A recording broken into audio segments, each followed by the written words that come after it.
বিসমিল্লাহির রহমানির রহিম আলহামদুলিল্লাহ ওয়াসসালাতু ওয়াসসালামু আলা রাসূলিল্লাহ আম্মা বা'দ। অতঃপর আমার প্রিয় ভাই বোনেরা, আজকে আমরা আলোচনা করব ইনশাআল্লাহ কিতাবুত তাওহীদের হুকুক এর অধ্যায়ে আমরা আলোচনা করেছিলাম। আজকে আলোচনা করব আল ওয়াসায়া। আল ওয়াসায়া নির্দেশনা সমূহ। এর আগে আমরা গত ক্লাসে যে আয়াতটা তেলাওয়াত করেছিলাম সূরাতুন নিসার একটি আয়াত, ওয়া'বুদুল্লাহ ওয়া লা তুশরিকু বিহি শাইআ ওয়া বিল ওয়ালিদাইনি ইহসানা, এই আয়াতটি এটিকে একটি বিশেষ নামে ডাকা হয়ে থাকে। বলেছিলাম সর্বশেষ ক্লাসের একদমই শেষ পর্যায়ে এসে কে বলতে পারবেন এই আয়াতকে কি নামে ডাকা হয়? এই আয়াতকে কি বলা হয়? কিসের আয়াত বলা হয়?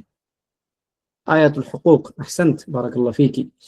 তাহলে ওয়া'বুদুল্লাহ ওয়া লা তুশরিকু বিহি শাইআ, এখানে আল্লাহ সুবহানাহু ওয়া তাআলা অনেকগুলো শ্রেণীর মানুষদের মধ্যে অনেকগুলো শ্রেণীর আপনার উপরে তাদের কি কি অধিকারগুলো আছে, তাদের হকগুলো কি কি আছে, এটা নিয়ে আলোচনা করেছেন। এই জন্য ওলামায়ে কেরাম এটাকে বলেন আয়াতুল হুকুকিল আশারাহ, 10টি হক যা আপনার উপর অন্যদের আছে, সেই হুকুকগুলি এই আয়াতে আল্লাহ তাআলা উল্লেখ করেছেন। আজকে আমরা নতুন আলোচনায় যাব ইনশাআল্লাহ, যেখানে লেখক রাহিমাহুল্লাহ বলতেছেন ওয়া কাউলুহু তাআলা কুল তাআলাউ আতলু মা হাররামা রাব্বুকুম আলাইকুম আল্লা তুশরিকু বিহি শাইআ ইলা কাউলিহি ওয়া আন্না হাযা সিরাতী মুস্তাকিমান ফাত্তাবিউহু, যে আল্লাহ সুবহানাহু ওয়া তাআলার বাণী, কুল হে নবী আপনি বলুন, তাআলাউ তোমরা আসো, আতলু মা হাররামা রাব্বুকুম আলাইকুম আমি তোমাদেরকে তেলাওয়াত করে শোনাবো যে তোমাদের রব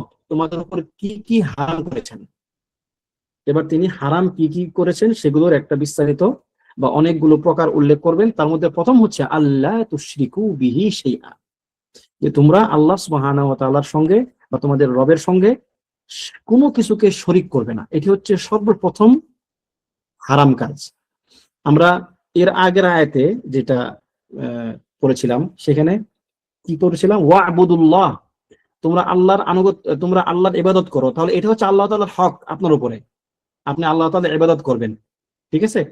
আর আল্লাহ তাআলা আপনাকে যে যে কাজগুলো থেকে নিষেধ করেছেন তার মধ্যে সর্বপ্রথম কি, আল্লাহ তুশরিকু বিহি শাইআ, তুমি আল্লাহর সঙ্গে বা তোমার রবের সঙ্গে কাউকে শরীক করবে না। এটি হচ্ছে দুনিয়াতে আপনি যতগুলো মন্দ কর্ম, যতগুলো পাপ, যতগুলো অন্যায় কাজ চিন্তা করতে পারেন, সবগুলো মন্দ কাজের সেরা মন্দ কাজ কি, সবচেয়ে বড় মন্দ কাজ কি? আর শিরক, আল্লাহ সুবহানাহু ওয়া তাআলার সঙ্গে শরীক করা। কেন শিরক এত বড় মন্দ কাজ? প্রথমত এর অনেকগুলো কনসিকুয়েন্স আছে, মানে এর অনেকগুলো রেজাল্ট আছে। যদি কেউ শিরক করে কি কি হবে কে বলতে পারবেন? শিরক যদি কেউ করে তার শাস্তি কি কি হতে পারে? কোরআনে অনেকগুলো আসছে, তার মধ্যে দুই একটা বলেন।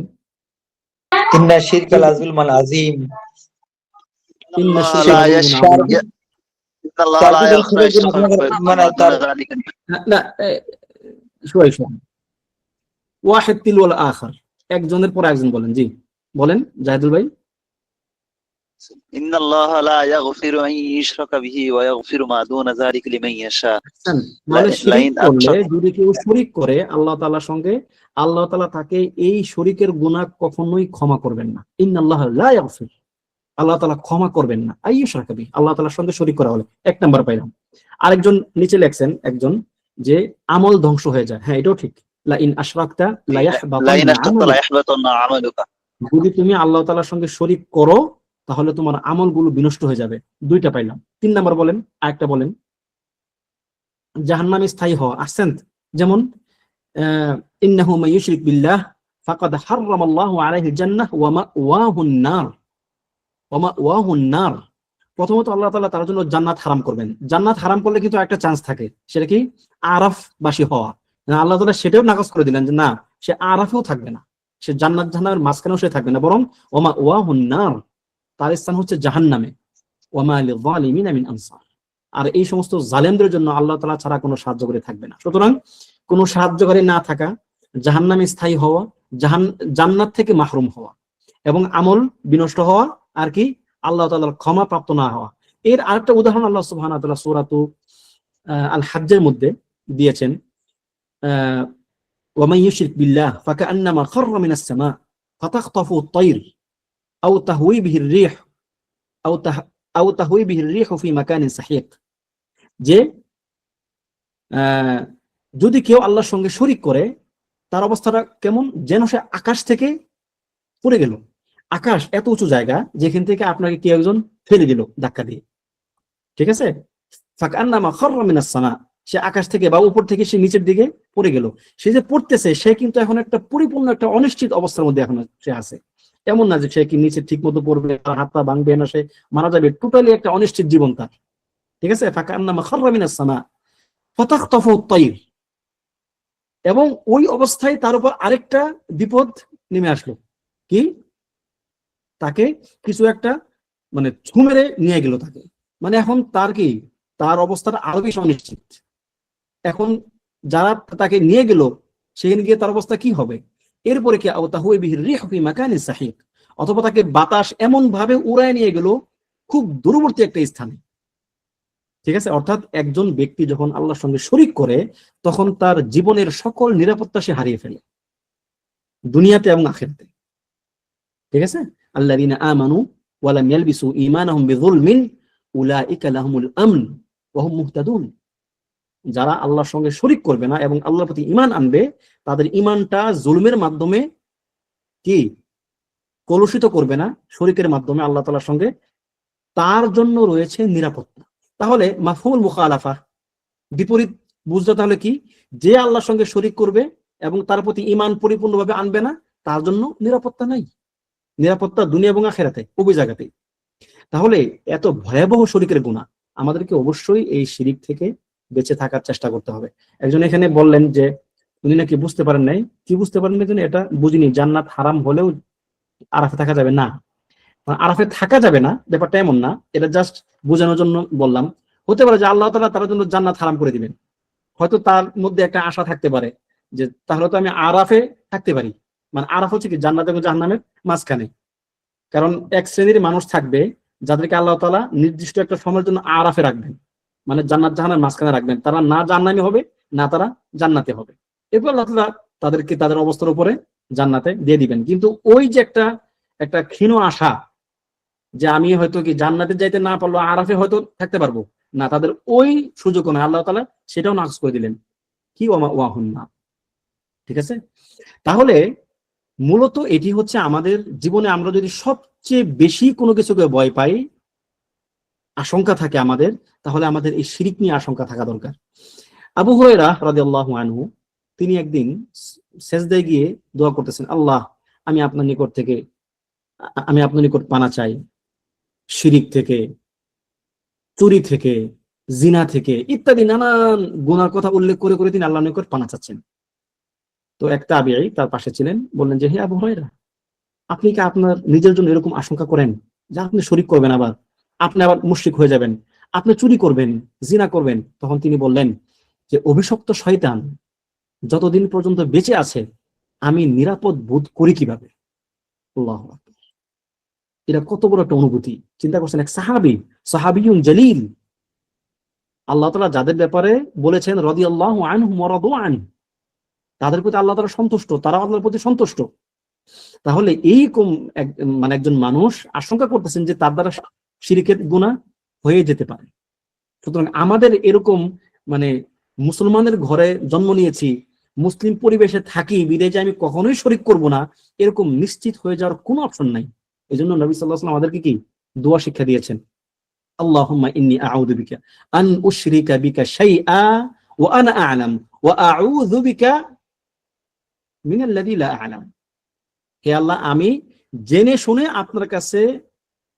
শুনে আপনার সঙ্গে শরীক করা থেকে আপনার নিকট আশ্রয় চাই। আল্লাহ, আমি যেন কখনোই জেনে শুনে বিচার বুদ্ধি রেখে আমি যেন আপনার সঙ্গে শরীক না করি, আর এটাও যেন না হয় যে আমি না জেনেই আপনার সঙ্গে শরীক করে ফেলেছি। যদি এরকম কিছু করেও থাকি আস্তাগফিরুক, আমি আপনার নিকট ক্ষমা চাই। সুতরাং আমাদেরকে সব সময় শিরকের গুনাহ থেকে যেন বাঁচতে পারি আমরা, সেই তৌফিক আল্লাহ তাআলার নিকট চাইতে হবে। আল্লাহ তাআলা যদি তৌফিক না দেন তাহলে আপনি আমি কেউ শিরক থেকে বাঁচতে পারবো না। যে কোনো মুহূর্তে যে কোনো সময় আমরা শিরকের গুনাহের মধ্যে লিপ্ত হয়ে যেতে পারি, বরং এই আশঙ্কা আমাদের থাকা উচিত আল্লাহ নবী সাল্লাল্লাহু আলাইহি সাল্লাম বলেছেন, আপনারা কিতাব তাওহীদের সামনে হয়তো একটা অধ্যায় পড়বেন, যে পূর্ববর্তী উম্মতগুলো যতগুলো ফিতনায় তারা পতিত হয়েছে, প্রত্যেকটা ফিতনাতে এই উম্মত পতিত হবে। এই হাদিসটা গতকালকে আমরা কয়েক ভাই মিলে এই হাদিসটা উপস্থাপনা করছিলাম, এই হাদিসটা। তাহলে নবী সাল্লাল্লাহু আলাইহি ওয়াসাল্লাম বলতেছেন যে তোমরা লাতাত্তাবিআন্না সানানা মান কানা ক্বাবলাকুম, তোমাদের পূর্ববর্তী জাতিগুলোর মানে দেখানো পথ তোমরা পরিপূর্ণভাবে তোমরা মানে অনুসরণ করবে। বিল কুযদাতি বিল কুযদা, একদম পাই টু পাই, বুঝেন, একদম তারা যেরকম করছে তোমরা সেরকমই করবে। এটা কিন্তু আল্লাহ তাআলা মানে আমাদেরকে নির্দেশ দিচ্ছেন না, বরং আমাদের সামনে যে ঘটনাগুলো ঘটবে তার একটা কি আসছে আপনার ভবিষ্যৎবাণী। কি লিখলেন? সানান। এটা সানান সুনান দুই রাওয়ায়াতে আসছে, তবে সানান অধিক মাশহুর। লা তাত্তাবিআন্না সানানা মান কানা ক্বাবলাকুম, ঠিক আছে? আচ্ছা, তাহলে এখন আমাদেরকে নিরাপদ বোধ করার কোনো অপশন নাই। এজন্য আল্লাহ তাআলা বলছেন, কুল তাআলাউ আতলু মা হাররামা রাব্বুকুম আলাইকুম, তোমাদেরকে তোমাদের রব কি হারাম করেছেন তোমরা আসো, তোমাদেরকে আমি সেগুলো জানাই। প্রথম কি? আল্লাহ তুশরিকু বিহি শাইআ, তোমরা আল্লাহর সঙ্গে আর কাউকে শরীক করবে না। আমরা একটু এই আয়াতটা সবটা পড়বো ইনশাআল্লাহ। আমি একটু স্ক্রিন আয়াতটা আমি করে রাখছি যাতে আয়াতটা সবটা আপনাদেরকে নিয়ে একসাথে পড়তে পারি ইনশাআল্লাহ। ঠিক আছে, স্ক্রিন দেখতেছেন আশা করি আপনারা। দেখা যাচ্ছে। আচ্ছা, দেখেন এখানে আল্লাহ সুবহানাহু ওয়া তাআলা বলছেন, কুল তাআলাউ আতলু মা হাররামা রাব্বুকুম আলাইকুম আল্লা তুশরিকু বিহি শাইআ, যে তোমরা আল্লাহর সঙ্গে আর কাউকে শরীক করবে না। এরপরে কি আসছে? কে পড়তে পারবেন আয়াতটা আমার সঙ্গে একটু? আল্লাহ তুশরিকু বিহি শাইআ, এরপর কি? ওয়া বিল ওয়ালিদাইনি ইহসানা, এবং পিতামাতার সঙ্গে সৎ ব্যবহার করবে। এইটা আমরা আলোচনা ইতিমধ্যে আলহামদুলিল্লাহ করে ফেলেছি। এরপরে কি? ওয়ালা তাকতুলু আওলাদাকুম মিন ইমলাক, তোমরা কি বলে অভাবের ভয়ে তোমরা কি করো না, তোমাদের সন্তানদেরকে হত্যা করো না। অভাবের ভয়ে সন্তান হত্যা করা মানে কি? জাহেলিয়াতের সময়ে একটা অবস্থা ছিল, যখন তারা সন্তান হইলে তারা সন্তানকে মেরে ফেলতো অভাবের ভয়ে, ঠিক আছে? বিশেষ করে মেয়ে শিশু হলে তো তারা এই কাজটা করতোই জাহেলিয়াতের সময় আর কি।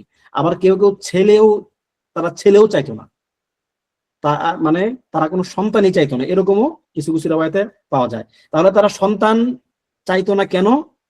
তারা খাওয়াবে কি? আচ্ছা, এই চিন্তাটা কি কখনো একজন মুমিন, একজন সুস্থ বিবেকবান মানুষ করতে পারে? করতে পারে না। আপনি কেমনে বেঁচে আছেন? আপনার বাবা কেমনে বেঁচে আছে? তাদেরকে কে খাওয়াইছে? কে পড়াইছে? কে বাঁচায় রাখছে?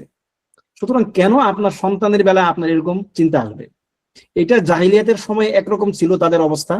আমাদের নব্য জাহিলিয়াতের মধ্যে কিন্তু এই অবস্থাটা খুব বেশি প্রকট। দেখবেন মানুষের সন্তান একজন দুইজন, কিরে ভাই বিবাহ করলেন 10 বছর, এখনো সন্তান একটা কেন, দুইটা কেন, সন্তান কই আর? কর ভাই, এগুলা মানুষ করি না আগে, এগুলো খাওয়ায় আগে। ভাবটা এমন যে ও মনো দায়িত্ব নিয়ে আসছে ওদেরকে খাওয়াবে সে। মাআযাল্লাহ, আল্লাহ বলতেছেন যে ওয়ালা তাকতুলু আওলাদাকুম মিন ইমলাক নাহনু নারযুকুকুম ওয়া ইয়্যাহুম, আরে তোমরা যে তাদের রিজিকের চিন্তা করতেছো, তোমাদেরকে রিজিক দিচ্ছে কে? তোমাদেরকে আমি রিজিক দিচ্ছি, তাদেরকেও আমি রিজিক দিচ্ছি। সুতরাং আমি যদি রিজিক দিতে পারি তাহলে তোমাদের সমস্যাটা কি? এখানে আরেকটা জিনিসও কিন্তু মানসিক কাজ করে সন্তান বেশি না নেওয়ার ক্ষেত্রে, বেশি না হওয়ার ক্ষেত্রে। তা হচ্ছে কি জানেন? বলছে ঠিক আছে তার সম্পদ আছে অনেক, মাশাআল্লাহ, কোনো সমস্যা নাই, রিজিক নিয়ে এসে টেনশন করতেছে না, কিন্তু একটা ছেলেকে তারবিয়াত করতে হবে, এই ছেলেকে আগে মানুষ করি, এই কথাটা খুব বেশি মানুষ বলে যে একটারে মানুষ করো না আগে, বা একটারে আগে মানুষ করি তারপরে দেখা যাক, ঠিক আছে? এটা চরমতম একটা ভুল সিদ্ধান্ত। নূহ আলাইহিস সালাতু ওয়াস সালাম তিনি তার সন্তানকে মানুষ করতে পারছেন? কাফের হয়ে যায় নাই তার সন্তান? তিনি কি তার সন্তানকে কাফের হওয়া থেকে বাঁচাতে পারছেন? পারেন নাই তো। তো আপনি কে যে আপনি আপনার সন্তানকে মানুষ করবেন, আপনি হেদায়েত দিবেন? না, আপনার কাজ হচ্ছে ওসিলা গ্রহণ করা। যদি আপনার সন্তান মানুষ না হয়, যদি আপনার সন্তান সৎ সন্তান না হয়, আপনার কোনো ক্ষতি নাই যদি আপনি চেষ্টা করেন। বিপরীতে যদি আপনার সন্তান ভালো হয়, তাহলে এই সন্তানের খায়ের আপনি সারা জীবন পেতে থাকবেন, এমনকি মরার পরেও। তাহলে আপনার সুনিশ্চিত লাভের জায়গা থেকে সরে গিয়ে আপনি শুধুমাত্র এমন একটা আশঙ্কা, যে আশঙ্কার সঙ্গে আপনার জীবনের কোনো সম্পর্ক নাই, ওরকম আশঙ্কা থেকে আপনি কেন এই মানে মানে অভদ্রচিত কি আহ, অভদ্র সূচিত অথবা মানে অভদ্রজনিত কাজটা আপনি কেন করবেন? আপনি আপনার সন্তান বেশি হোক সেটা আপনি চাইবেন না। এটা খুবই একটা মানে একটা এটাকে কি বলা যায়, এটা খুবই নিকৃষ্ট একটা কাজ। এটা মুসলমানদের মধ্যে এখন এরকম চিন্তা চলে আসছে যে সন্তান কম হইলে ভালো। বরং এখন আমাদের মানে আপনার বাস্তব জীবনে আমরা দেখি যে মানুষের 2-3টার বেশি সন্তান হয় না। আচ্ছা, আমার একটা প্রশ্ন আপনার প্রতি, আপনি এবং আপনার স্ত্রী বা আপনি এবং আপনার স্বামী দুইজন মিলে আপনার সন্তান জন্ম দিলেন 2টা, তাহলে লাভ কি হইল আপনাদের? যদি 2টাও থাকে আপনাদের, যাদের সন্তান হয় না তাদের ব্যাপারটা ভিন্ন।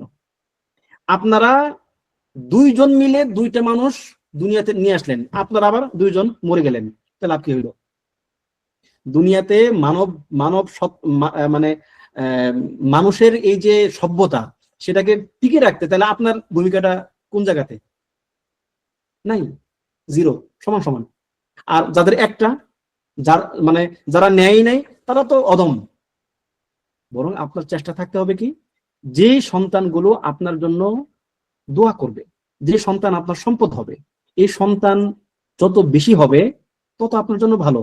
নবী সাল্লাল্লাহু আলাইহি সাল্লাম বলেছেন, তোমরা বিবাহ করো কি আল ওয়াদুদ আল ওয়ালুদ, মানে এমন মেয়েদেরকে তোমরা বিবাহ করো যারা অধিক মানে প্রেয়সী হবে, যাদের মধ্যে অনেক বেশি ভালোবাসা থাকবে, কোমল কোমল স্বভাবের হবে, আল ওয়াদুদ এবং আল ওয়ালুদ, এবং যারা অধিক সন্তান দিতে পারবে। তাহলে এটা হচ্ছে একটা তাহরিদের জায়গা, এটা হচ্ছে একটা আপনার মানে উৎসাহ দেওয়ার জায়গা। বিপরীতে আমাদের সমাজ ব্যবস্থা এখন কতটা পচে গেছে, পশ্চিমা কালচার এবং কাফেরদের কৃষ্টি আমাদের সমাজে কতটা প্রভাব ফেলছে, এটা আমাদের বাস্তব জীবনগুলো দেখলেই বোঝা যায়। মাআদাল্লাহ, এটা হচ্ছে তাদের সমস্যা, যারা দুনিয়াতে বেঁচে থাকাটাকেই তাদের লক্ষ্য উদ্দেশ্য মনে করে। এটা তাদের সমস্যা। তারা ভাবে যে একটা সন্তানকে জন্ম দেওয়া মানে হচ্ছে তার টোটাল দায়িত্ব নেওয়া। তারা দায়িত্বকে ভয় পায়।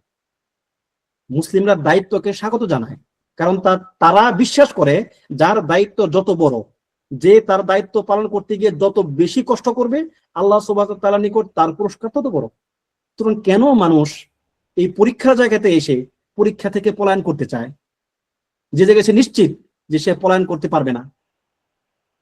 যদি এমন হইতো যে আপনি পলায়ন করতে পারবেন, তাহলে আপনি পালান, কোনো সমস্যা নাই। তাহলে পারবেন না তো, আপনি যে পরীক্ষার জায়গাতে আল্লাহ তাআলা আপনাকে নিয়ে আসছেন, আপনি এখান থেকে কোনো ক্রমেই পালাতে পারবেন না।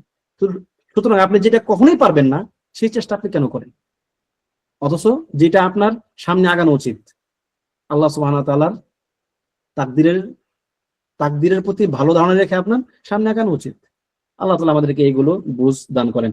দেখেন, আল্লাহ নবী সাল্লাল্লাহু আলাইহি ওয়াসাল্লামকে এক ব্যক্তি জিজ্ঞেস করলেন, ইবনে মাসউদ রাদিয়াল্লাহু আনহু থেকে হাদিসটি বর্ণিত আসছে, যে তিনি বললেন, ইয়া রাসূলুল্লাহ, আইয়ু যামবি আ'যামু ইনদাল্লাহ, হে আল্লাহর রাসূল, আল্লাহর নিকট সবচেয়ে বড় পাপ কোনটা?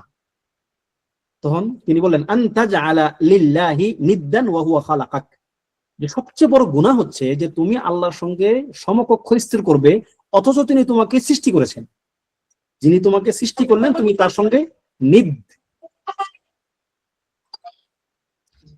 সঙ্গে নিদ স্থাপন করবে, এটি হচ্ছে সবচেয়ে বড় গুনাহ।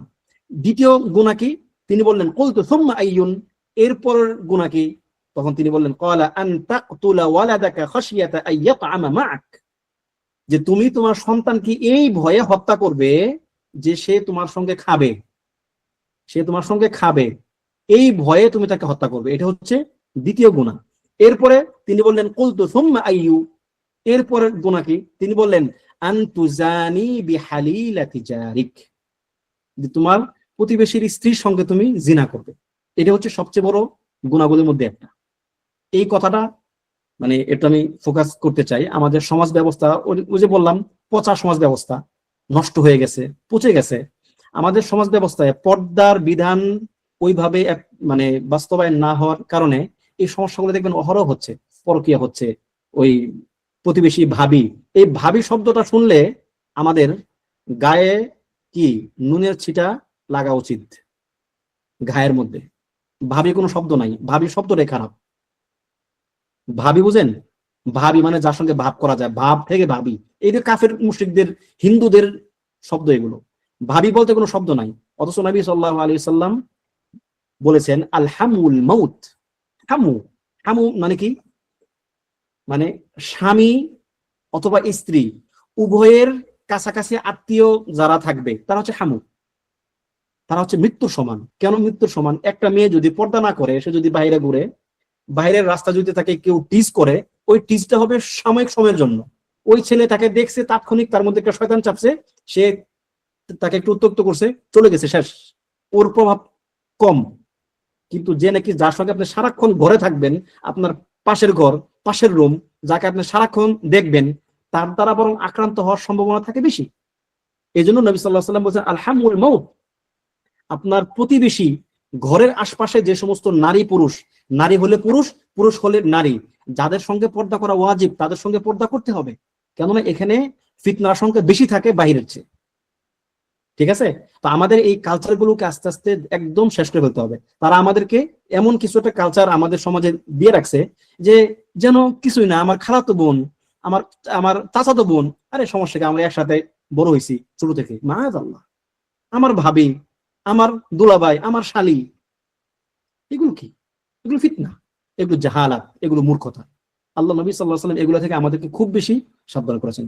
সুতরাং এগুলো আমাদেরকে মাথায় রাখতে হবে। এরপর কি? ওয়ালা তাকরাবুল ফাওয়াহিশা মা যাহারা মিনহা ওয়া মা বাতান। গোপন এবং প্রকাশ্য উভয় প্রকার গুনাহ থেকে আপনাদেরকে বা আমাদেরকে বেঁচে থাকতে হবে। এর কাছাকাছি যাওয়া যাবে না। এর কাছাকাছি কি? যাওয়া যাবে না। কাছাকাছি না যাওয়া মানে কি? অশ্লীলতার কাছাকাছি না যাওয়া মানে কি? অশ্লীলতার মধ্যে আপনি ঢুকে যাবেন এরকম কোন পরিস্থিতির সম্মুখীন না হওয়া। অশ্লীলতা করবেনই না, সেটা তো হারাম। এর কাছাকাছিও যাবেন না, যাতে করে ওইখানে আপনি প্রবেশ না করবেন। আল্লাহ তাআলা অন্য জায়গাতে বলছেন কি? যে ওয়ালা তাকরাবুজ জিনা, তোমরা জিনার ধারে কাছেও যাও না। জিনার ধারে কাছে যাওয়া মানে কি? জিনা হতে পারে এরকম পরিবেশে যাওয়া।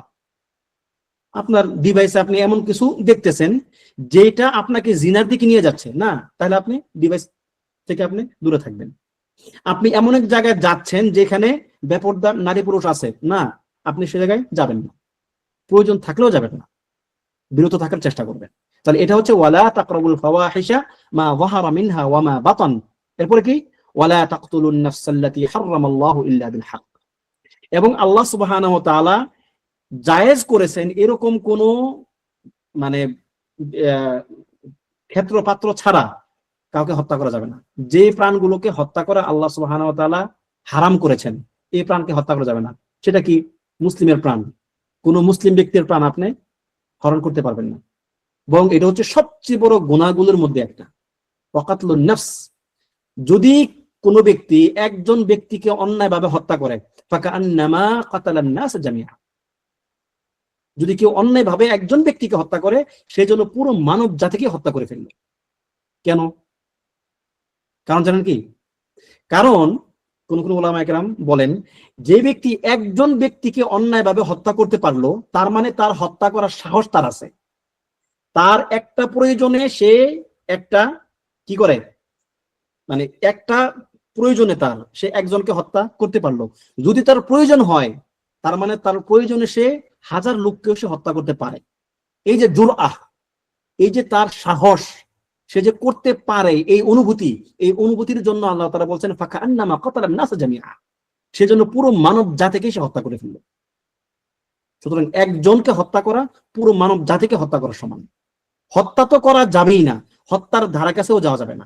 আপনার কোনো কাজে যদি অন্য কাউকে হত্যা করে ফেলেন, অথবা এমন যদি হতে পারে যে আপনার কোনো একটা কথায় অন্য কেউ হত্যায় সাহায্য করা হলো, এটাও হারাম, এটাও নিষেধ। আপনার কোনো কথায় কাউকে হত্যার সমর্থনও আপনি করতে পারবেন না। এরপরে কি? যালিকুম ওয়াসাকুম বিহি লাআল্লাকুম তাকিলুন। এই ব্যাপারে আল্লাহ তাআলা তোমাদেরকে ওসিয়ত করতেছেন, নির্দেশ দিচ্ছেন, যাতে করে তোমরা তাকিলুন, বুঝতে পারো। ঠিক আছে? যাতে করে তোমরা বুঝতে পারো। এরপর হচ্ছে হ্যাঁ, ওয়ালা তাকরাবু মালাল ইয়াতীমি ইল্লা বিল্লাতী হি আহসান। এতিমের মালের ধারা কাছেও যাবে না যতক্ষণ না সে শক্তি সামর্থ্য অর্জন করবে। এতিমের যদি কোনো সম্পদের দায়িত্ব আপনার মধ্যে থাকে, এতিমের সম্পদকে অন্যায়ভাবে নষ্ট করা তো পরের কথা, অন্যায়ভাবে নষ্ট করার চিন্তাও করতে পারবেন না, কারণ এতিমের হক আল্লাহ তাআলা বলছেন ইন্নাল্লাযীনা ইয়াকুলুনা আমওয়ালাল ইয়াতামা যুলমা ইন্নামা ইয়াকুলুনা ফি বুতুনিহিম নারা ওয়া সায়াসলাউনা সাঈরা। যারা এতিমের সম্পদ অন্যায়ভাবে ভক্ষণ করবে, খেয়ে ফেলবে, আল্লাহ তাআলা তাকে জাহান্নামে দিবেন এবং সে আগুন ভক্ষণ করবে। মূলত সে ওই সম্পদ খাচ্ছে না, বরং সে আগুন খাচ্ছে, আগুন। ঠিক আছে, তাহলে এতিমের সম্পদের কাছাকাছি যাওয়াটাও উচিত না। যদি আপনি দায়িত্বশীল হন, এতিমের সম্পদ আপনি এতিম যখন দেখবেন বড় হয়ে গেছে এবং তার বুলুগ আসছে এবং তার বুদ্ধি আছে, এই তিনটা জিনিস যখন তার হবে, ঠিক আছে, আপনি তাকে টেস্ট করবেন, পরীক্ষা করবেন, এরপর তাকে আপনি দিয়ে দিবেন, আপনি তার ওই সম্পদ কি ফিরিয়ে দিবেন। এতিমের সম্পদ বক্ষণ করা যাবে না। এখন আজকাল আমাদের সমাজে এতিমের সম্পদ বক্ষণ করার যে কি একটা মহামারী অবস্থা, চিন্তা করতে পারবেন না। কেমনে হয় সেটা? জোর করে খেয়ে ফেলে না। যেমন ধরেন যে আপনারা দুই ভাই, এরকম হয় আর কি আমাদের সমাজে, আপনারা দুই ভাই, এক ভাই মারা গেছে, আরেক ভাইয়ের সন্তান আছে কয়েকটা। এখন এই মানে যেহেতু বাপ মারা গেছে, হয়তো এখন সম্পদ ভাগটাক হবে, দেখবেন কি ওই ভাই সম্পদগুলো নিয়ে খেয়ে ফেলতেছে। এতিমের হক, এতিমের হক সেটা। আল্লাহ বলতেছেন যে তোমরা কি এই আশঙ্কা করো না, ওয়ালিয়াখশাল্লাযীনা লাউ তারাকু খালফাহুম যুররিয়াতান দিআফান খাফু আলাইহিম, যে তুমি যদি কিছু দুর্বল সন্তান রেখে যাইতা, তাদেরকে রেখে যদি তুমি মারা যাইতা, তাহলে তোমার সন্তানদের কি হালত হইতো। তুমি এখন অন্যদের ক্ষেত্রে এরকম চিন্তা করো। তো এই জন্য এতিমের সম্পদের ধারা কাছেও যাওয়া যাবে না। এরপরে কি ওয়াউফুল কাইলা ওয়াল মিজানা বিল কিসত, মানে মাপে ওজনে ঠিকঠাক দিতে হবে, কম বেশি দেওয়া যাবে না। যারা ব্যবসায়ী আছেন খুব সাবধান, মাপে ওজনে কম দেওয়া, আল্লাহ বলছেন ওয়াইলুল লিল মুতাফফিফিন, যারা মাপে ওজনে কম দেয় তাদের জন্য ওয়াইল মানে দুর্ভোগ, লাঞ্ছনা, জাহান্নাম। এরা কারা? আল্লাযীনা ইযা কালু আলান নাসি ইস্তাওফুন ওয়া ইযা কালুহুম আও ওয়াজানুহুম ইখসিরুন। এরা যখন মানুষের কাছ থেকে নেয় তখন তারা পরিপূর্ণটাই বুঝে নেয়, আবার যখন নিজে দেয় তখন কি করে? ওয়া ইযা কালুহুম আও ওয়াজানুহুম ইখসিরুন। আর মানুষকে যখন দেয় তখন তারা কমায় দেয়। এটাকে শুধুমাত্র একজন স্বার্থপরের চিন্তা ভাবলে হবে না, বরং এটা একটা বিরাট বড় একটা গুনাহ। এই মাপে ওজনে কম দেওয়ার কারণে আল্লাহ সুবহানাহু ওয়া তাআলা একটা জাতিকে ধ্বংস করে দিয়েছেন। কুফরের সঙ্গে মাপে ওজনে কম দেওয়া, তারা কারা? কওম শুআইব, অর্থাৎ মাদিয়ানবাসী, যারা মাপে ওজনে কম দিত, নিজেরা নেওয়ার সময় পরিপূর্ণ নেওয়ার চেষ্টা করত, দেওয়ার সময় কম দেওয়ার চেষ্টা করত। দেখেন, এটা কিন্তু শুধুমাত্র মাপে ওজনে কম দেওয়ার ক্ষেত্রেই না, বরং প্রত্যেকটা ক্ষেত্রে এমন। যেমন আপনি যদিও মাপে ওজনে কম দেওয়াটা অনেক বেশি খাস এবং এর ক্ষতি অনেক বেশি, তবে আমাদেরকে এটা মানে একটা মূল কায়দা হিসেবে আমাদের বুঝতে হবে। যেমন আপনি অন্যের কাছ থেকে আপনি যখন কিছু কামনা করেন, তালাশ করেন, তখন আপনি যেরকম তালাশ করেন অন্যকে আপনার সেরকম দেওয়া উচিত। আপনি এখন অভাবে আছেন, বিপদে আছেন, আপনি যেমন চান যে আপনার এই বিপদের সময়, অভাবের সময় আপনার বন্ধু, আপনার সাথী, আপনার আত্মীয় আপনাকে হেল্প করুক, সাহায্য করুক। অন্য যখন বিপদে পড়বে, আপনার কোনো বন্ধু, আত্মীয় স্বজন, কাছের মানুষ, পরিচিত মানুষ, আপনি তাদেরকে হেল্প করেন। এই জায়গাটা হচ্ছে কি, আপনি যখন নিতে যান, যখন তাদের কাছ থেকে আপনার অধিকারটা চান, তখন আপনি পরিপূর্ণই চান, কিন্তু যখন আপনি দেওয়া এখন দরকার আপনার, এখন আপনার আর এটা মনে থাকে না। ঠিক আছে? তো এই জন্য আমাদেরকে অন্যের হকগুলো যেন কোনোভাবেই আমাদের উপরে পতিত না হয়ে থাকে, হক না আদায় করে। লা নুকাল্লিফু নাফসান ইল্লা উসআহা, আল্লাহ তাআলা কারোর উপরে তার সাধ্যের অতীত বোঝা চাপায় দেন না। ওয়া ইযা কুলতুম ফা'দিলু ওয়ালাউ কানা দা কুরবা, খুব গুরুত্বপূর্ণ কথা। ওয়া ইযা কুলতুম ফা'দিলু, কথা বলার সময় ন্যায়সঙ্গত কথা বলবেন। এইটা তো আমরা মনে ভুলেই যাই। কথা বলার সময় যে কোন ফাঁক দিয়ে কোন কথা বলি আমরা মাথায় রাখি না। যে কোনো ক্ষেত্রে, এমনকি একটা মাসআলা বলার ক্ষেত্রেও যদি আপনি অন্যায় করে কারোর উপর জুলুম করে কোনো কথা বলেন, এই জুলুমের কথার দায় আপনাকে নিতে হবে। এবং এই যে ন্যায়সঙ্গত কথা বলা, ন্যায়সঙ্গত আচরণ করা, এটা শুধুমাত্র মুমিনদের জন্য নয়, বরং মুমিন, কাফের, এমনকি পশু পাখির প্রতি আপনাকে ন্যায়সঙ্গত আচরণ করতে হবে।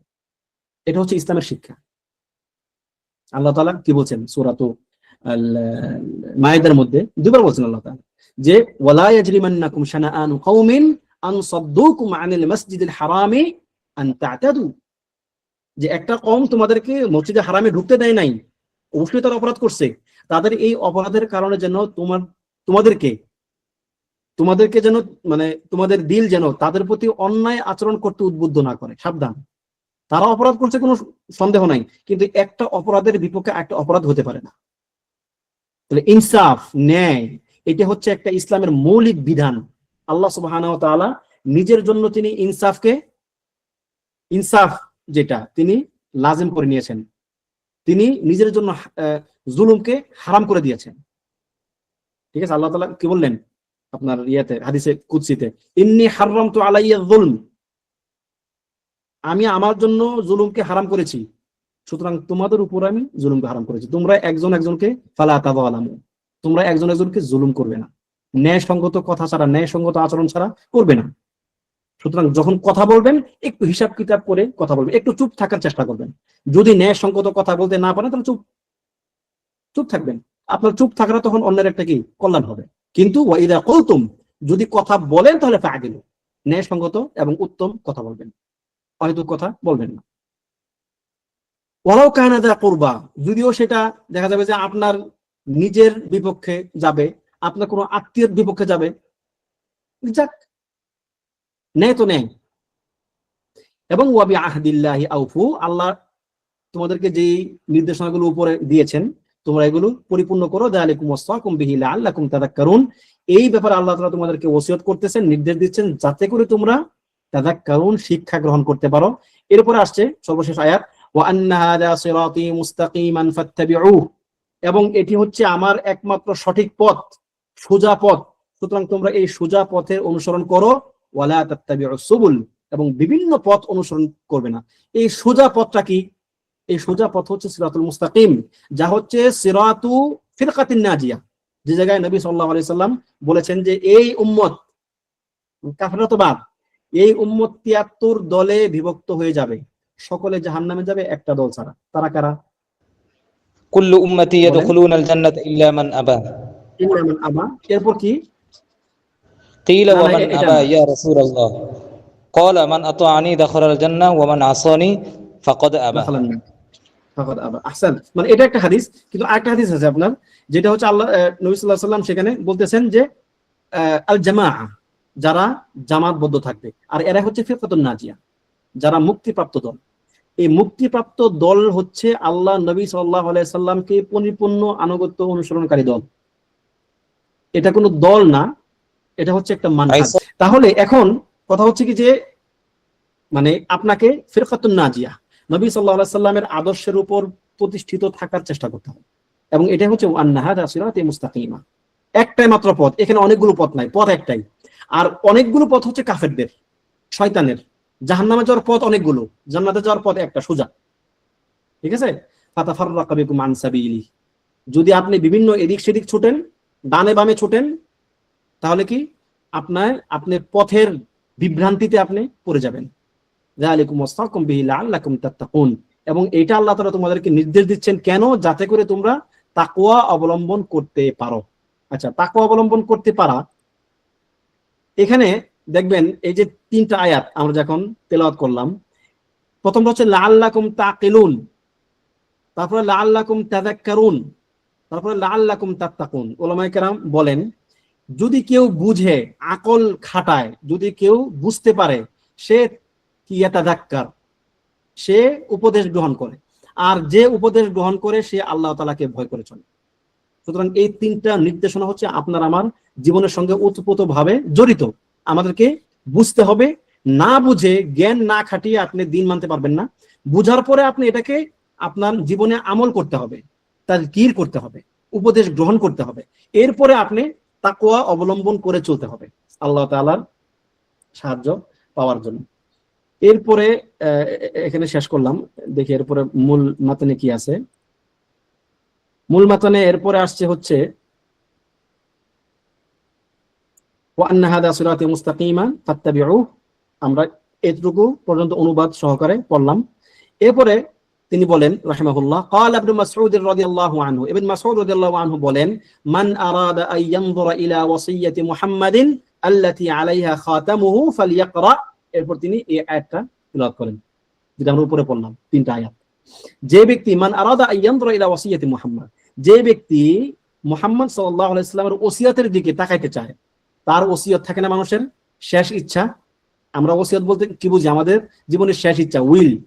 যে ব্যক্তি মুহাম্মদ সাল্লাল্লাহু আলাইহি ওয়াসাল্লামের ওসিয়তের প্রতি দেখতে চায়, জানতে চায়, সে যেন এই 3টা আয়াত পাঠ করে, তেলাওয়াত করে। তাহলে এখানে হচ্ছে আল্লাহ নবী সাল্লাল্লাহু আলাইহি ওয়াসাল্লামের পক্ষ থেকে ওসিয়া, এই জন্য বলা হয়ে থাকে আয়াতুল ওয়াসায়া।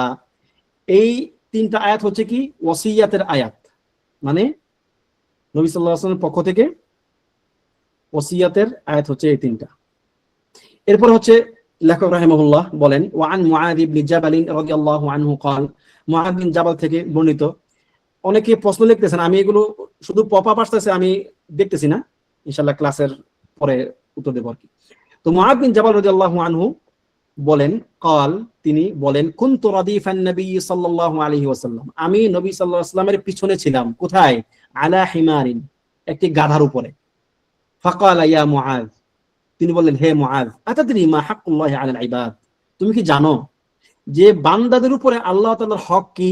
ওয়া মা হাক্কুল ইবাদি আলাল্লাহ, এবং আল্লাহর উপরে বান্দার হক কি? তখন আমি বললাম, কুলতু আল্লাহু ওয়া রাসূলুহু আ'লাম, আল্লাহ এবং তার রাসূল ভালো জানেন। তখন তিনি বললেন, ফা ইন্না হাক্কাল্লাহি আলাল ইবাদি আইয়াবুদুহু ওয়া ইউশরিকু বিহি শাইআ, বান্দার উপর আল্লাহর হক হচ্ছে সে একমাত্র তার ইবাদত করবে এবং তার সঙ্গে অন্য কাউকে শরীক করবে না। বিপরীতে ওয়া হাক্কুল ইবাদি আলাল্লাহ, আল্লাহর উপর বান্দার হক কি? যে আল্লাহ ইউআযিবা মান লা ইউশরিকু বিহি শাইআ, যে ব্যক্তি আল্লাহ তাআলার সঙ্গে শরীক করবে না, আল্লাহ তাআলা তাকে শাস্তি দিবেন না। যদি কোনো ব্যক্তি আল্লাহর সঙ্গে শরীক না করে, তার হক হচ্ছে আল্লাহ তাআলার উপর যে আল্লাহ তাআলা তাকে শাস্তি দিবেন না। ফাকুলতু, তখন আমি বললাম, ইয়া রাসূলুল্লাহ, হে আল্লাহর রাসূল, আফালা উবাশশিরুন নাস, আপনি আমাকে এত সুন্দর একটা মানে আশাব্যঞ্জক কথা বললেন, আমি কি এটা মানুষকে সুসংবাদ দেব না এই কথার? তখন তিনি বললেন, লা লা তুবাশশিরহুম, তুমি তাদেরকে এই কথা এখন বলবে না সাময়িকভাবে। কেন? ফায়াত্তাকিলু, তাহলে তারা এই কথার উপরে ভরসা করে চলতে থাকবে, তাহলে তারা আমল করবে না, শুধুমাত্র শিরক থেকে বেঁচে থাকবে। আখরাজাহু ফিস সাহিহাইন, এই মানে বুখারী মুসলিম এটি বর্ণনা করেছেন। আচ্ছা, এই হাদিস থেকে যদি আপনি ভুল শিক্ষা নেন তাহলে একরকম, আর যদি সঠিক শিক্ষা নেন তাহলে একরকম। এখন আপনি কোন শিক্ষা নেবেন সেটা আপনি জানেন। এখানে দেখুন, মুআয বিন জাবাল রাদিয়াল্লাহু আনহুর এই হাদিসটাতে আল্লাহ তাআলা নিজের একটা হক বলেছেন, বান্দার একটা হক বলেছেন। তার মানে কি আল্লাহ সুবহানাহু ওয়া তাআলার উপর আমাদের হক আছে নাকি? মানে আল্লাহ তাআলাকে আমাদেরকে দিতে বাধ্য তিনি এখানে বললেন যে আল্লাহর উপর আমাদের হক আছে? না, এটা হচ্ছে আল্লাহ তাআলা নিজের জন্য হক করে দিয়েছেন আপনাকে অনুগ্রহ করে। তিনি নিজের উপর এটা কি হক বানিয়ে নিয়েছেন। এটা এমন না যে আপনি জোর জবরদস্তি করে আল্লাহ তাআলার কাছ থেকে নেবেন, ব্যাপারটা কি এমন নয়। বরং আল্লাহ তাআলার উপর কারো কোনো জোর জবরদস্তি চলে না। ইনশাআল্লাহ আমরা আলোচনা আসবো, তার আগে একটু বলি। এখানে দেখুন, নবী সাল্লাল্লাহু আলাইহি সাল্লামের পিছনে গাধার মধ্যে ছিলেন মুআয রাদিয়াল্লাহু আনহু। তিনি একজন বিখ্যাত সাহাবী, আনসারী সাহাবী। বদর যুদ্ধ থেকে শুরু করে পরবর্তী সবগুলো যুদ্ধে তিনি অংশগ্রহণ করেছেন এবং নবী সাল্লাল্লাহু আলাইহি সাল্লামের জীবদ্দশায় ইয়ামানে যাদেরকে পাঠানো হয়েছিল তার মধ্যে ইনি একজন। দুজনকে পাঠানো হয়েছিল, মুআয বিন জাবাল এবং আবু মুসা আল আশআরী রাদিয়াল্লাহু আনহু। তো এই মুআয বিন জাবাল রাদিয়াল্লাহু আনহুকে নবী সাল্লাল্লাহু আলাইহি সাল্লাম বলেন, ইয়া মুআয, হে মুআয। আচ্ছা, এইভাবে ডাক দেওয়াটা এটি হচ্ছে একজন নেতার পক্ষ থেকে তার মামুরের প্রতি, তার অনুগত শিলদের প্রতি একটা ভালোবাসার প্রকাশ। একসাথে বাহনে চড়া, এখন তো আজকালকার আমাদের নেতারা তো মাশাআল্লাহ একসাথে বাহনে চড়া তো অনেক পরের কথা, দেখা করাই মুশকিল। ভোটের সময় তারা আমাদের দুই হাত ভোটের সময় তারা আমাদের কাছাকাছি আসে, ভোট শেষ আমাদের কাছাকাছি আসাও শেষ। তো এটা হচ্ছে আমাদের বর্তমান জমার নেতা এবং যাদের উপর নেতা নিয়োগ করা হয় তাদের অবস্থা। কিন্তু নবী সাল্লাল্লাহু আলাইহি ওয়াসাল্লাম এমন ছিলেন না, বরং তিনি ছিলেন কি মুমিনদের প্রতি অত্যন্ত দয়াশীল। তিনি তাদের সঙ্গে খুব বেশি ফ্রি ছিলেন।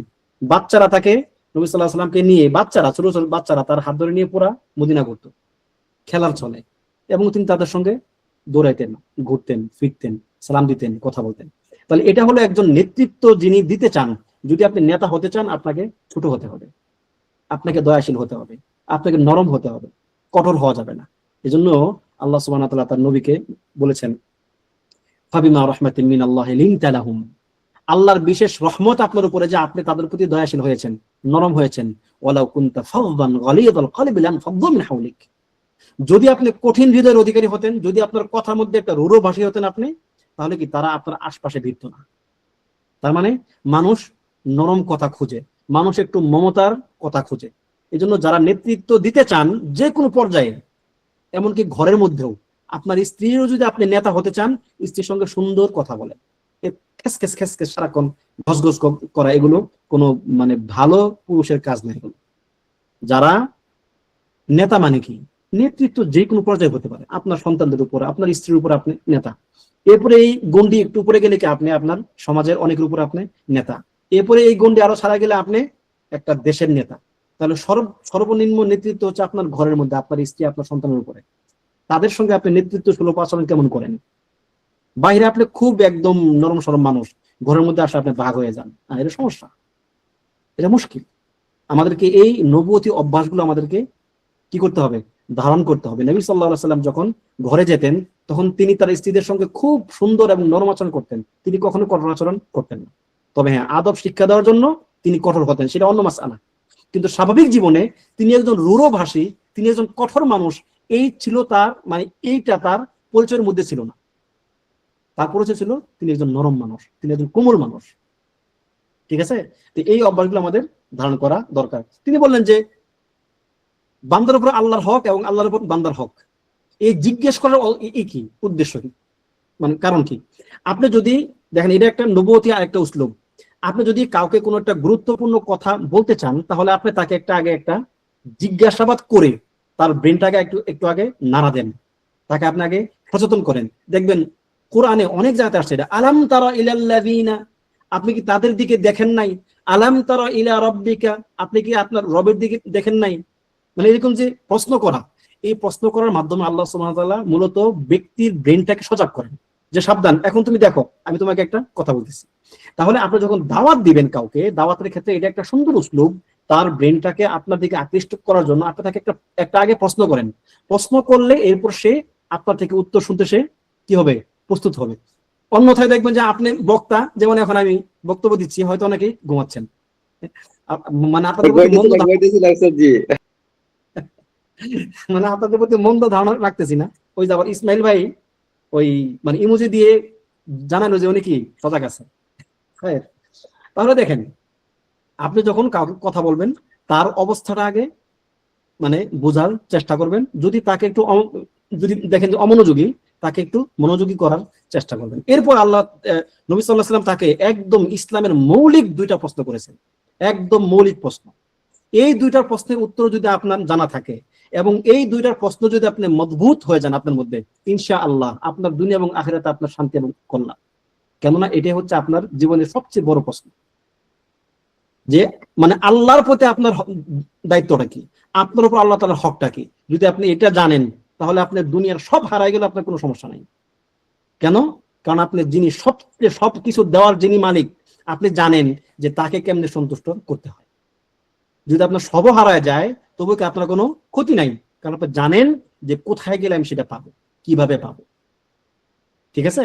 এই জন্য এইটা আমাদের বুঝতে হবে যে আল্লাহ তাআলার হক আপনার উপরে, যে আপনি আল্লাহ তাআলার ইবাদত করবেন, আপনি আল্লাহ তাআলার সঙ্গে কাউকে শরীক করবেন। এটা হচ্ছে এই মানে এই অধ্যায়ের মূল কথা হচ্ছে এটা। কিন্তু আমরা আলহামদুলিল্লাহ প্রত্যেকটা শব্দই আলাদা করে ব্যাখ্যা করতেছি, যাতে এ থেকে ফায়দাগুলো আমরা সবগুলোই নিতে পারি।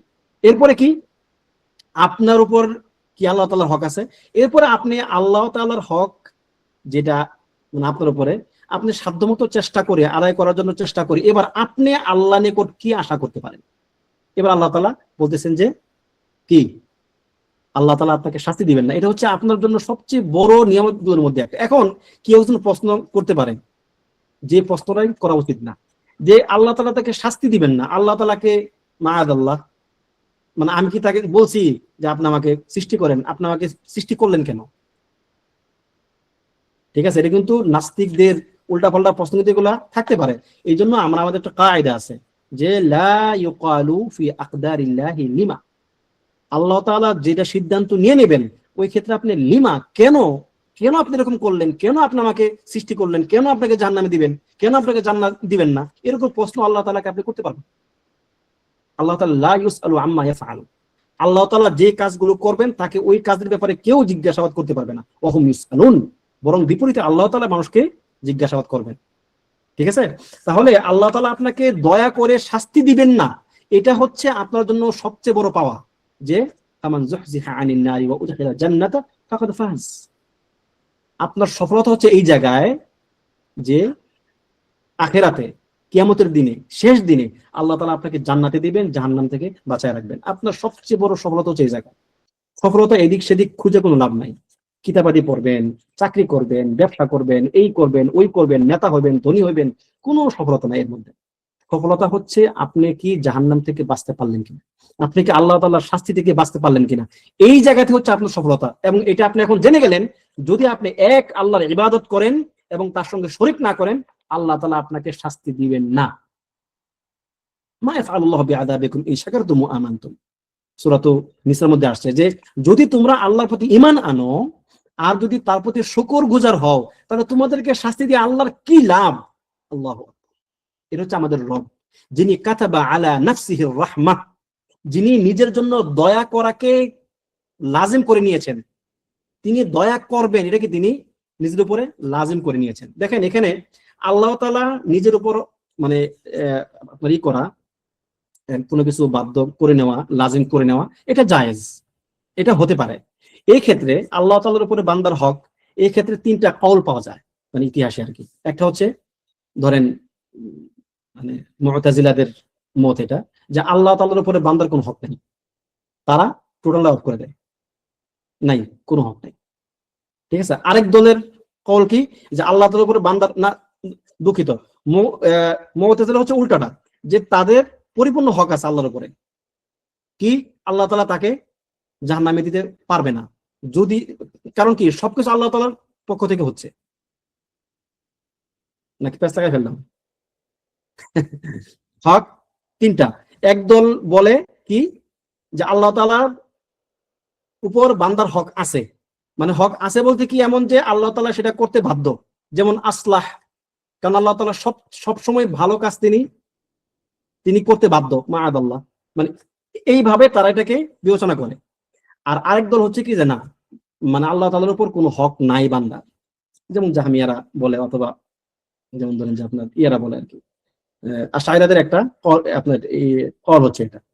আর বিপরীতে মধ্যম পন্থা হচ্ছে যে হ্যাঁ আল্লাহ তাআলার উপর বান্দার হক আছে, তবে এই হকটা এই বিবেচনায় না, একজন মানুষের উপরে যেই বিবেচনায় হক থাকে ওই বিবেচনায়, বরং আল্লাহ তাআলা নিজের জন্য সেটাকে হক বানিয়ে নিয়েছেন দয়া স্বরূপ। এটা দয়া, কারামান আলাইহিম, বান্দার উপরে দয়া পূর্বক তিনি কাতাবা আলা নাফসিহির রাহমাহ, নিজের উপর তিনি রহমাকে, দয়াকে লাজিম করে নিয়েছেন। যেমন তিনি হাররামা আলাইহিজ যুলম, নিজের জন্য তিনি জুলুমকে যেমন হারাম করেছেন, তেমন দয়া করাকে তিনি নিজের উপর ওয়াজিব বা লাজিম করে নিয়েছেন।